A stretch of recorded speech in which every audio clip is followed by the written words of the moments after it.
Why are 2016 candidates ignoring women's health? What if we talked about gun violence, and discussed only bullet size? To me, that seems akin to the presidential campaign discussion of women's health.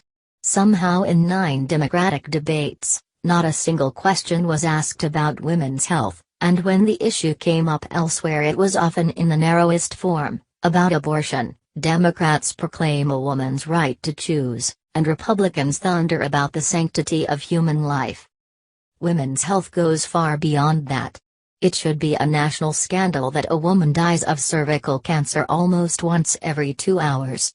That about 70% of pregnancies to young, unmarried women are unplanned. That a woman dies every 8 hours from domestic violence. In each case, we know how to address these problems. But we're not doing it urgently enough. It may seem, odd for a man to be raising the topic, but the lives of women shouldn't be a priority for women alone. Mark Twain once mused about where men would be without women. They would be scarce, sir, almighty scarce. Twain is right that we men have a stake in the status of women, for we are sons, husbands and fathers to women we love. The shortcomings in women's health parallel those of men's health and children's health, and include a myopia about the importance of preventive and reproductive health. It's a tragedy that nearly a dozen women die a day of cervical cancer in the United States, many of them young women in the prime of life. This is utterly unnecessary, for cervical cancer can be detected early with screenings and then defeated, but many women just don't get screenings.